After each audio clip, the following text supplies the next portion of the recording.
Joining us now is OjyOkpe with stories trending around the world. Hello, Jinx. Good morning, Dr. Abati. How are you this morning? I'm good. Excellent. Good morning, Ayomide. Good morning, Oji. How Good morning. How do you say good morning in Yoruba language? Rufai. Ekaro. Ekaro Rufai. How are you this morning? Ekaro, are you guys? We are celebrating. You should be exactly. In her own language. Go on. Otutuoma. Wow. Very nice, very nice. Well, all right. He did well. Don't worry, I'll teach him afterwards. All right. Well, good morning to you, viewers. Let's begin what's trending with reactions trailing the peaceful protests by the People's Democratic Party, led by the party's presidential candidate, Atiku Abubakar, at the headquarters of the Independent National Electoral Commission in Abuja, over the controversial presidential election held on February 25th. Atiku has described the election as fraudulent and a sham and is asking the Electoral Commission to conduct a fresh election. Solidarity forever. We shall always fight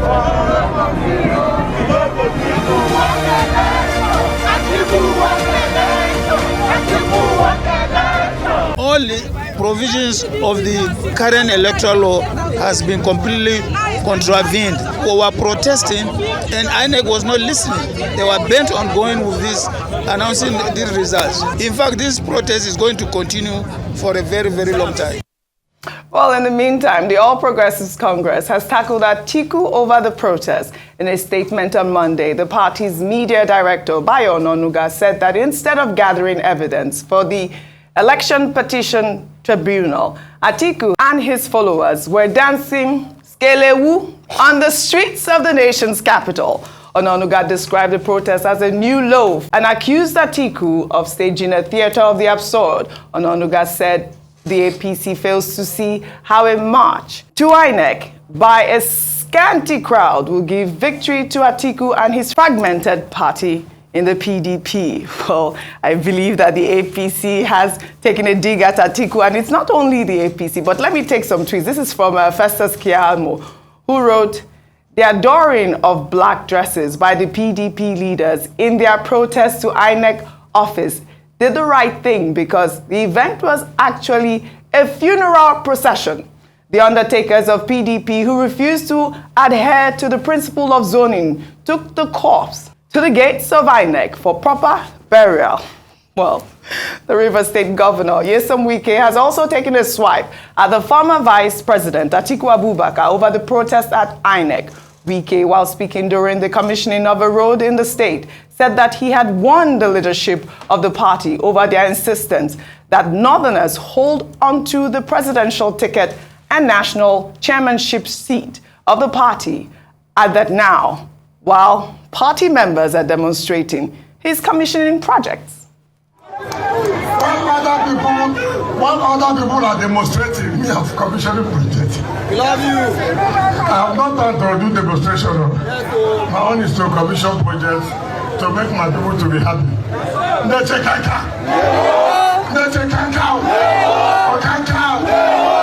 Is it now from out? Now from out? The last election, 25th of February, I remain to be challenged. I owe nobody any apologies at all. I'm one of the apostles and one of those who stood firm that power must rotate. I said so. This is for equity, this is for fairness, and this is for justice. Whether you voted for Labour, I have no problem with you. Whether you voted for APC, I have no problem with you. That is what we have argued for. That the North has had for 8 years. Therefore, the South should have for 8 years. So nobody, I am not here to persecute anybody. As far as I'm concerned, anybody from South, that is my position. So I'm not here coming to say you voted for Labour, he voted for APC. No. That is what we agree as integrity group, that you must make sure the South emerges as the next president of the Federal Republic of Nigeria. Wike has added his voice as well. I mean, I guess everyone has the right to protest, Dr. Abati. But I mean, you know, people are saying this is medicine after death, it should go to court. And I don't know what your thoughts are about the APC taking, you know, a dig at the whole process as well, especially statements from the media aides. Well, we have made the point here earlier that the spokespersons of the APC, they appear unduly triumphant, supercilious in their statements. They've taken the option of mocking the People's Democratic Party and also mocking Atiku Abubakar, who at 76 and who has been a presidential candidate 6 times and not winning, may not be able to run again, you know, in 2027, depending, of course, on how the matter in court goes. But the only thing to stress here is that the right to protest is a legal right. Yeah. It's a constitutional right. And what the PDP has done, led by Atiku Abubakar, was to register their protest, submit a letter of protest to INEC. What INEC can do about the letter of protest is a matter for anybody's imagination. The INEC person who collected the letter was saying, oh, we'll look into the grievances. Which grievances would they look into after the fact?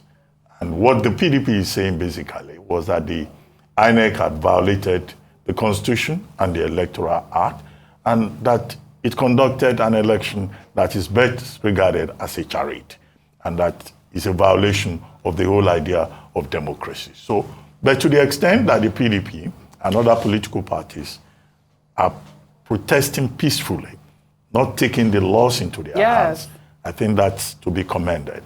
So they've taken that letter of protest to INEC. They've also gone to court to ask for leave of court to inspect INEC materials. That's in order.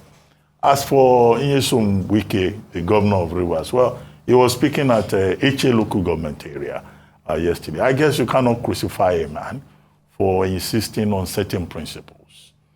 At that same forum, and before then, he quoted Section 7, sub 3C of the PDP Constitution, which he and his supporters insist talks about zoning and the idea of rotational presidency. And their major grounds was that you cannot have the presidential candidate from the north and also the chairman of the party from the same zone, and that will amount to injustice. And they stood their ground on that and became the G5. And as it turned out, they were not part of the campaign. They made it clear that they were going to work against the party. Hence, at the end of the day, Mr. Peter Obi won in Abia and Enugu. Asiwaju Bola Ahmed Tinubu won in Oyo, Benue, and Rivers. These are areas you consider the traditional stronghold of the People's Democratic Party. So, in terms of post-mortem, you may say that the People's Democratic Party was heavily damaged by its own internal issues, by the factionalization of the party.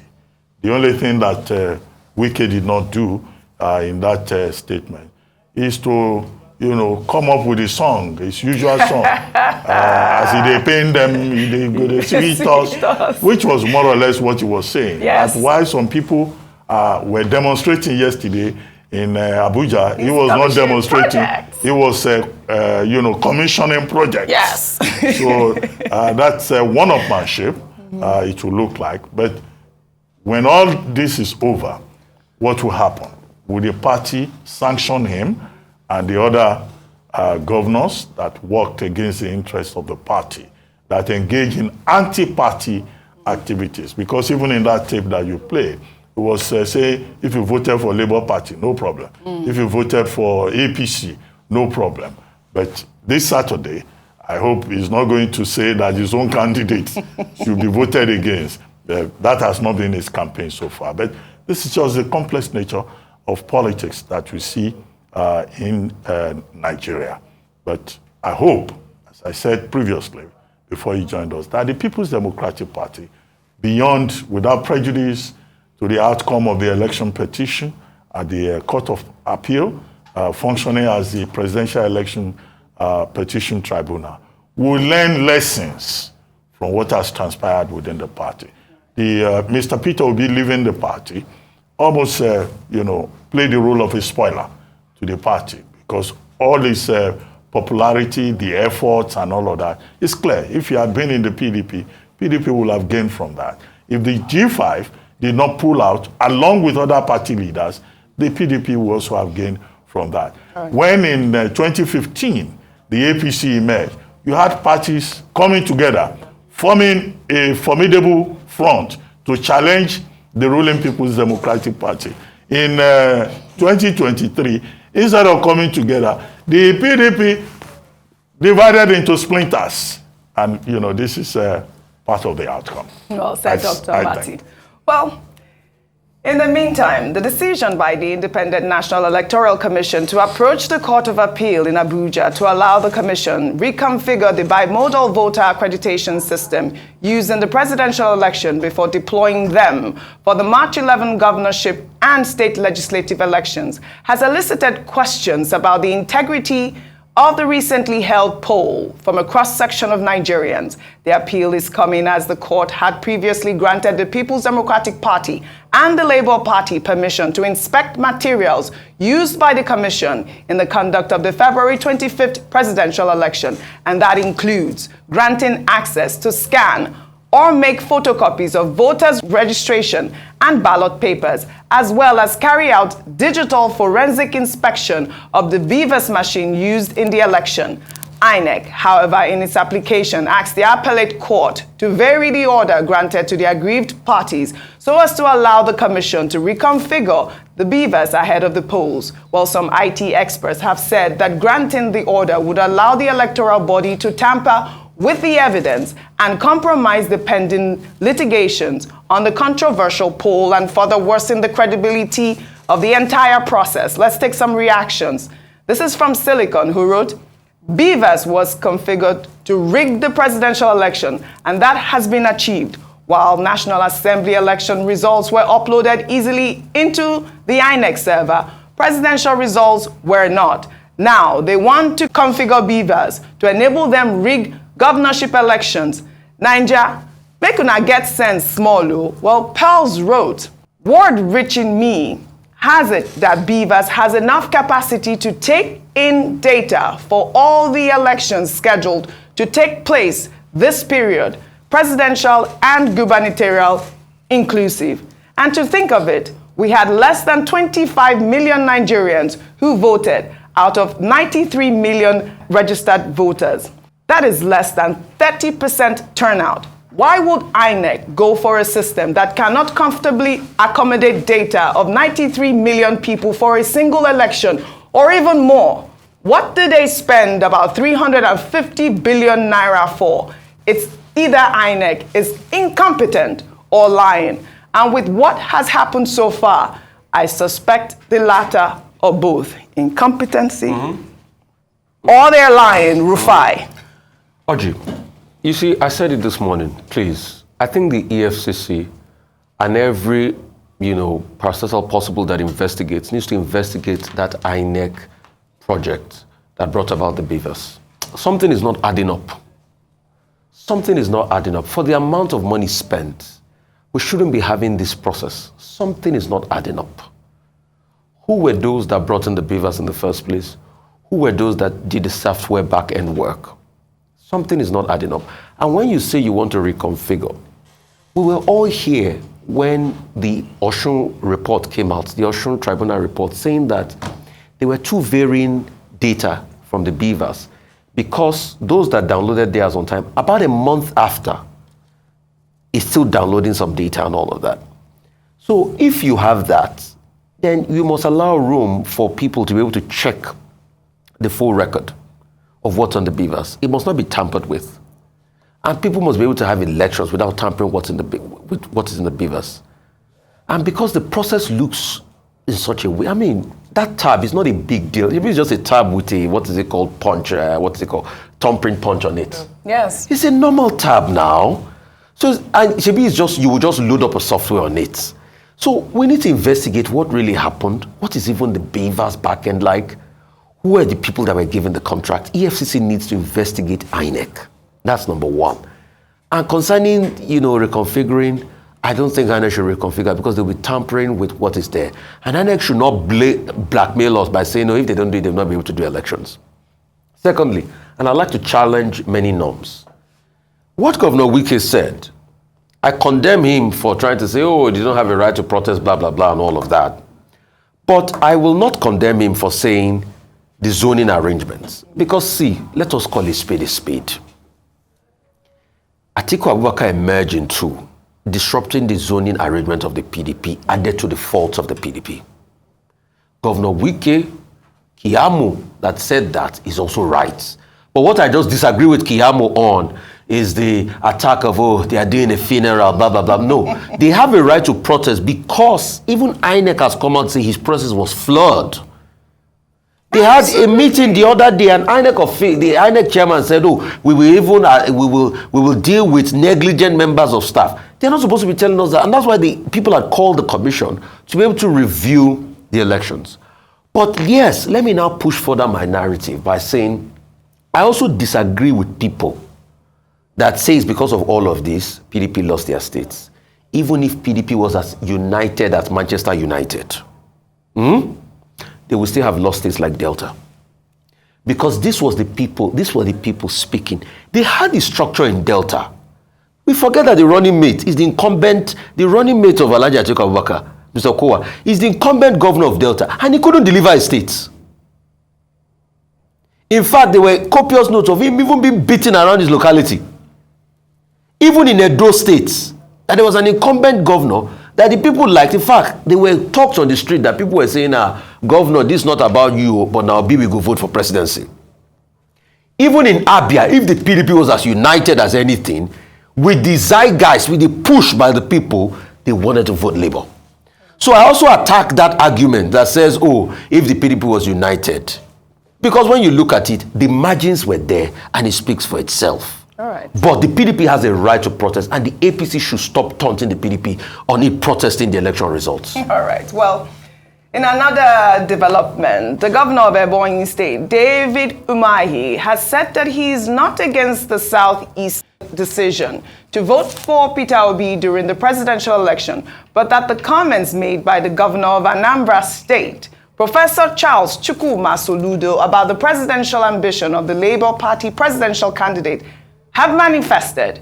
Umahi said this at the Ebonyi International Airport and further stated that although Peter Obi did well in the election, the Southeast needs to align with other geopolitical zones to win the presidency. Soludo came under intense criticism in the wake of the comments he made in a letter released in November 2022, in which he stated that there is no credible pathway for Obi to get near the first two positions, adding that Obi knows that he cannot become president. Well, in the same vein, in the wake of the lawsuit filed by Peter Obi contesting the results of the February 25th presidential elections, his wife, Margaret Obi, in a video that is making the rounds on social media, stated that her husband has a history of long court battles over a stolen mandate and that he, in fact, is responsible for changing the constitution of Nigeria on election matters. Let's take a look.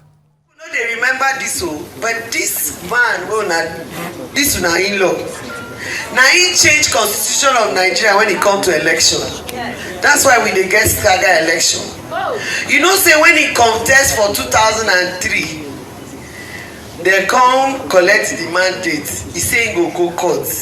Even me, I check her, I say, where they go? He say court. I say, okay, may stay there. Me, I dey house court. Now he's not for court for 3 years. And then the party where they no be ruling party. So you see the wahala wey dey for this Nigeria.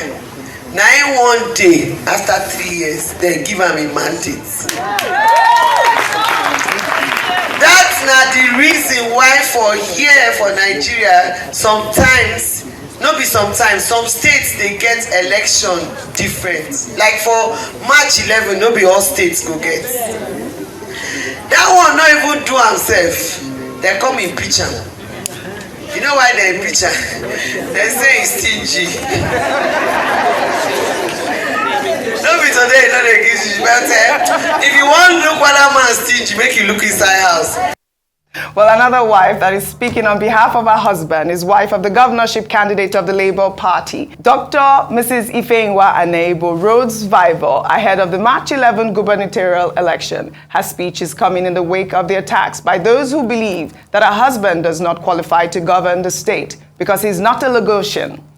My name is Ifeyinwa Anebo Rhodes Vival, and I'm the wife of Badabo Rhodes Vival, the gubernatorial candidate of Lagos State under the Labour Party.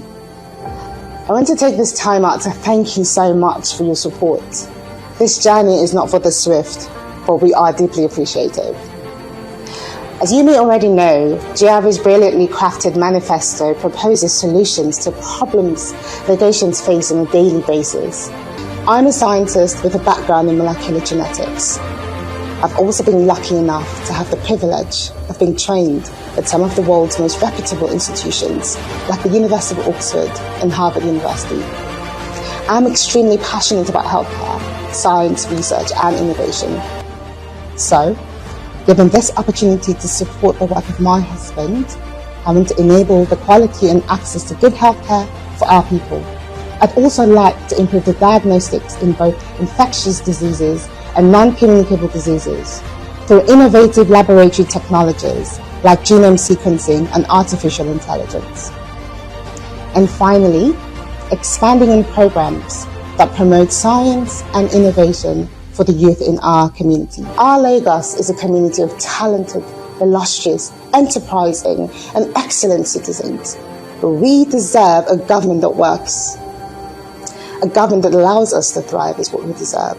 I think both wives did amazing. Fantastic. I'm proud of that, and I'm glad that we're ending on such a great note, especially spotlighting women who are not just sitting and being housewives or in the other room, but actually can contribute to society. So Dr. Ife Anebo is a molecular geneticist and also is in research into breakthrough drugs in malaria. Phenomenal woman, and also, the support given by Mr. Peter Obi's wife, Margaret Obi, is just excellent to describe from a personal point of view the personalities of these men in question. I think it was important to play Dr. Ife's video because, Oji, the conversation has been had around ethnicity and the fact that he's married to someone, and we're moving away from competence and what people bring to the table. We need to elevate our politics. We need to do better in 2023 and leave cheap tactics, away in the past. So thank you so much for ending. And just on a final note, this is in the face of INEC releasing the results from the Senate elections that only 3 women got into Senate in this at least so far in the last cycle. We need to speak up more for women, and even when we have the opportunities like this to speak for women in the spotlight, it's important, very important. So thank you. Very well said, Ayo. Well, thank you all for your great analysis as always on What's Trending. I wish we had more time.